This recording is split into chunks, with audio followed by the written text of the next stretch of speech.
ಪದಸೋಪಾನದ ನನ್ನ ಎಲ್ಲ ಸಾಹಿತ್ಯಾಸಕ್ತರಿಗೂ ಸಚಿನ್ ಕೃಷ್ಣ ಮಾಡುವ ನಮಸ್ಕಾರಗಳು.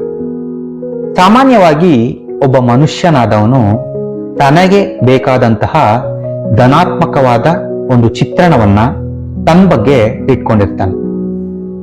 ಆ ಚಿತ್ರಣವನ್ನ ಆತ ಪ್ರಯತ್ನಿಸ್ತಾ ಇರ್ತಾನೆ. ಅದು ಸರಿ ಕೂಡ ಹೌದು. ಆ ಪ್ರಕಾರವಾಗಿ ತಾನೇನು ಕಲ್ಪಿಸಿಕೊಂಡಿರುವಂತಹ ಆ ವ್ಯಕ್ತಿತ್ವ ಏನಿರುತ್ತೆ, ಅದರಲ್ಲಿ ಇರುವಂತಹ ಗುಣಗಳೇನಿರುತ್ತೆ, ಅದು ಆತನಲ್ಲಿ ಇರಬಹುದು, ಇಲ್ಲದೆ ಕೂಡ ಇರಬಹುದು. ಆದ್ರೆ ತಾನು ಹೀಗೆ ಇರಬೇಕು ಅಂತ, ತಾನು ಜನರ ಮುಂದೆ ಈ ರೀತಿನೇ ವರ್ತಿಸ್ಬೇಕು ಅಂತ ಅವನಲ್ಲಿರುವಂತಹ ಜಾಗೃತ ಮನಸ್ಸು ಆಗಾಗ ಅವನ್ನ ಎಚ್ಚರಿಸ್ತಲೇ ಇರುತ್ತೆ. ಆ ಪ್ರಕಾರವಾಗಿ ಆ ಮನುಷ್ಯ ಜನರೊಂದಿಗೆ ವರ್ತಿಸುವ ಕೆಲಸವನ್ನು ಕೂಡ ಮಾಡ್ತಿರ್ತಾನೆ. ಇದನ್ನ ಮನಃಶಾಸ್ತ್ರದಲ್ಲಿ ಆತ್ಮರಕ್ಷಣೆ ಅಂತ, ಆಂಗ್ಲ ಭಾಷೆಯಲ್ಲಿ ಸೆಲ್ಫ್ ಡಿಫೆನ್ಸ್ ಅಂತ ಕೂಡ ಕರೀತಾರೆ. ಮನಃಶಾಸ್ತ್ರದಲ್ಲಿ ಹೇಳಿರೋ ಪ್ರಕಾರ ಯಾವ ಒಬ್ಬ ಮನುಷ್ಯ ತನ್ನನ್ನ ತಾನು ಹೆಚ್ಚು ಪ್ರೀತಿ ಮಾಡದೆ ಬೇರೆಯವರನ್ನೂ ಕೂಡ ಪ್ರೀತಿ ಮಾಡೋದಕ್ಕೆ ಸಾಧ್ಯ ಇಲ್ಲ ಅಂತ ಹೇಳ್ತಾರೆ. ಅದು ನಿಜ ಕೂಡ ಹೌದು. ಇಷ್ಟೆಲ್ಲ ನಾನು ಮನಃಶಾಸ್ತ್ರ, ಸೆಲ್ಫ್ ಡಿಫೆನ್ಸ್, ಆತ್ಮರಕ್ಷಣೆ ಈ ತರ ಎಲ್ಲ ಯಾಕೆ ಮಾತಾಡ್ತಾ ಇದ್ದೀನಿ ಅಂತ ಅಂದ್ರೆ, ಈ ಪದಸೋಪಾನ ವೇದಿಕೆಯಲ್ಲಿ ನಾನು ಮೊಟ್ಟ ಮೊದಲನೇ ಬಾರಿಗೆ ನಿಮಗೆ ಪರಿಚಯ ಮಾಡಿ ಕೊಡೋದಕ್ಕೆ ಬಂದಿರೋ ಹೊಸ ಪುಸ್ತಕ ಮನಃಶಾಸ್ತ್ರಜ್ಞನ ಕುರಿತಾಗಿಯೇ. ಇದು ಅಜ್ಞಾತ ಮನೋವಿಜ್ಞಾನಿಯೊಬ್ಬನ ಆತ್ಮಚರಿತ್ರೆ. ಹೌದು, ಈ ಆತ್ಮಚರಿತ್ರೆಯ ಹೆಸರು ಇದು ನಾನು ಅಂತ. ಈ ಮನಃಶಾಸ್ತ್ರದ ಕ್ಷೇತ್ರದಲ್ಲಿ ನೀವು ಭಾರತದಲ್ಲಿ, ಅದರಲ್ಲೂ ಕರ್ನಾಟಕದಲ್ಲಿ ಕೇಳಿರಬಹುದಾದಂತಹ ಒಂದು ಹೆಸರು ಅಂತ ಅಂದ್ರೆ ಅದು ಎಂ ಬಸವಣ್ಣ.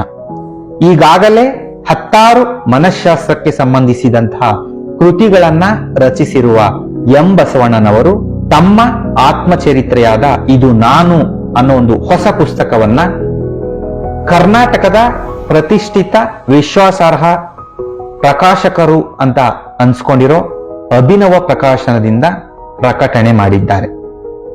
ಇದು ಹೊಸ ಪುಸ್ತಕವಾಗಿರುತ್ತೆ. ಈ ಪುಸ್ತಕದಲ್ಲಿ ನಾನು ಕಂಡಂತೆ ಈ ಹೊದಿಕೆ ವಿನ್ಯಾಸದಲ್ಲೇ ಒಂದು 4-5 ಸಾಲುಗಳನ್ನ ಹೇಳಿದ್ದಾರೆ. ಅದು ನಂಗೆ ತುಂಬಾ ಇಷ್ಟ ಆಯ್ತು. ನನಗೆ ತಿಳಿದ ಮಟ್ಟಿಗೆ ಯಾರು ನನ್ನನ್ನೂ ಒಳಗೊಂಡಂತೆ ಪ್ರಾಮಾಣಿಕವಾಗಿ ಆತ್ಮಕಥೆಯನ್ನ ಬರೆಯಲಾರರು. ಪ್ರತಿಯೊಬ್ಬರ ಬದುಕಿನಲ್ಲೂ ಹೇಳಿಕೊಳ್ಳಲಾರದಂತ, ಹೇಳಬಾರದಂತ ಕೆಲವು ಸಂಗತಿಗಳು ಇದ್ದೇ ಇರುತ್ತವೆ. ಅವುಗಳನ್ನು ಬೇರೆಯವರೊಡನೆ ಹಂಚಿಕೊಳ್ಳುವುದು ಸಾಧ್ಯವಿಲ್ಲ. ಹಾಗೆ ಮಾಡದಿರುವುದು ತಪ್ಪೇನಲ್ಲ. ಎಲ್ಲರೂ ಆತ್ಮಕಥೆಯ ಹೆಸರಿನಲ್ಲಿ ಬರೆಯುವುದು ಇತರರು ತಮ್ಮನ್ನು ಹೇಗೆ ನೋಡಬೇಕು, ತಾವು ಹೊರಗಿನವರಿಗೆ ಹೇಗೆ ಕಾಣಬೇಕು ಎಂದುಕೊಳ್ಳುವರೋ ಅದನ್ನ. ಖಂಡಿತವಾಗಿಯೂ ತಾವು ನಿಜವಾಗಿ ಇರುವಂತೆ ಅಲ್ಲ, ತಮ್ಮ ನಿಜವಾದ ಕಥೆಯನ್ನೂ ಅಲ್ಲ. ಹಾಗೆ ಮಾಡುವುದರಲ್ಲಿ ಕೂಡ ತಪ್ಪಿಲ್ಲ ಅಂತ ಇದು ನಾನು ಅನ್ನೋ ಕವರ್ ಪೇಜ್ ಅಲ್ಲಿ ಅವರು ಇದನ್ನ ಬರೆದಿರೋದನ್ನ ನೀವು ಕಾಣ್ಬೋದು. ಇನ್ನು ಬೆನ್ನುಡಿಯಲ್ಲಿ ನನಗೊಂದು ಪ್ಯಾರ ಇಷ್ಟ ಆಯ್ತು. ಅದನ್ನು ಕೂಡ ಅವರು ಒಳಗಿನ ಪುಟದಿಂದಲೇ ರೆಫರೆನ್ಸ್ ಆಗಿ ತಗೊಂಡಿರೋದು.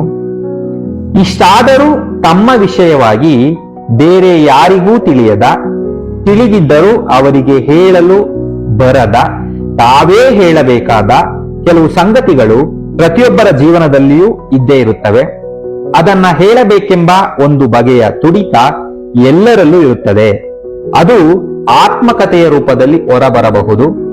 ಹೆಸರಾಂತ ಆಂಗ್ಲ ಸಾಹಿತಿ ಸಾಮರ್ಸೆಟ್ ಮಾಮ್ ಹೇಳಿರುವಂತೆ, ಪ್ರತಿಯೊಬ್ಬರ ಜೀವನದಲ್ಲೂ ಒಂದು ಕಾದಂಬರಿಗೆ ಸಾಕಾಗುವಷ್ಟು ವಿಷಯಗಳಿರುತ್ತವೆ. ಅದನ್ನ ಹೇಳುವ ರೀತಿಯಲ್ಲಿ ಹೇಳಿದರೆ ಅದೇ ಒಂದು ಸಾಹಿತ್ಯ ಕೃತಿಯಾಗಬಲ್ಲದು. ನಾನು ನಿಮಗೆ ಹೇಳಿದ್ದು ಬರೀ ಮುಖಪುಟ ವಿನ್ಯಾಸದಲ್ಲಿರುವಂತ ಕೆಲವು ವಿಚಾರಗಳಷ್ಟೇ. ಒಳಗಡೆ ಪುಟಗಳನ್ನ ತಿರುವಾಕೊಂಡು ಹೋದ್ರೆ ಅತ್ಯದ್ಭುತವಾದ ಸಂಗತಿಗಳನ್ನ ನಾವು ಗಮನಿಸಬಹುದಾಗಿದೆ. ಬಸವಣ್ಣ ಅವರ ಆತ್ಮಚರಿತ್ರೆಯ ಈ ಪುಸ್ತಕ ಸ್ವಂತ ಅನುಭವಗಳ ಜೊತೆಗೆ ಒಂದು ಕಾಲಘಟ್ಟದ ಸಮಾಜದ ಸ್ಥಿತಿಗತಿಗಳನ್ನ ದಾಖಲಿಸುತ್ತದೆ. ಬಸವಣ್ಣ ಅವರಿಗೆ ಈಗ 92ರ ಹರೆಯ. ಅವರು ಇನ್ನೂ ಬರೆಯಬೇಕಿದೆ. ಬರೆಯಲು ತುಂಬಾ ವಿಷಯಗಳಿದೆ. ದೈಹಿಕವಾಗಿ ಸಾಧ್ಯವಾಗುತ್ತಿಲ್ಲ ಕಣ್ರಿ ಎಂಬ ಮಾತನ್ನ ಆಗಾಗ ಹೇಳುತ್ತಲೇ ಇರುತ್ತಾರೆ.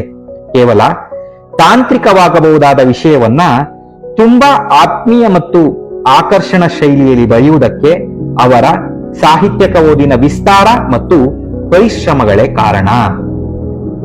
ಸಿಗ್ಮಂಡ್ ಫ್ರಾಯ್ಡ್ ನ ಒಂದು ಮಾತನ್ನ ನಾವಿಲ್ಲಿ ಉಲ್ಲೇಖಿಸಬಹುದು.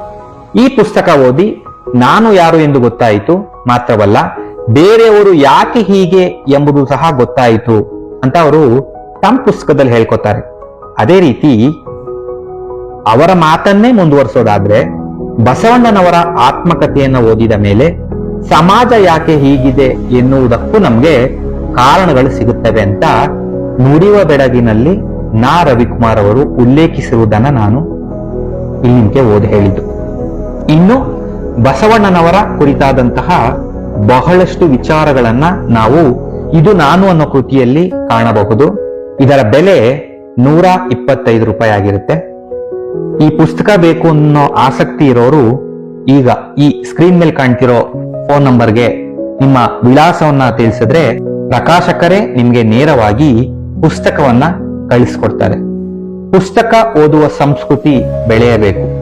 ಪುಸ್ತಕವನ್ನ ಓದುವ ಮೂಲಕ ತಮ್ಮ ಜ್ಞಾನದ ವಿಸ್ತಾರವನ್ನ ಹೆಚ್ಚಿಸಿಕೊಳ್ಳುವುದಲ್ಲದೆ ಒಬ್ಬ ಆತ್ಮೀಯ ಸ್ನೇಹಿತನ ಪರಿಚಯವನ್ನು ಕೂಡ ಮಾಡ್ಕೋಬಹುದು.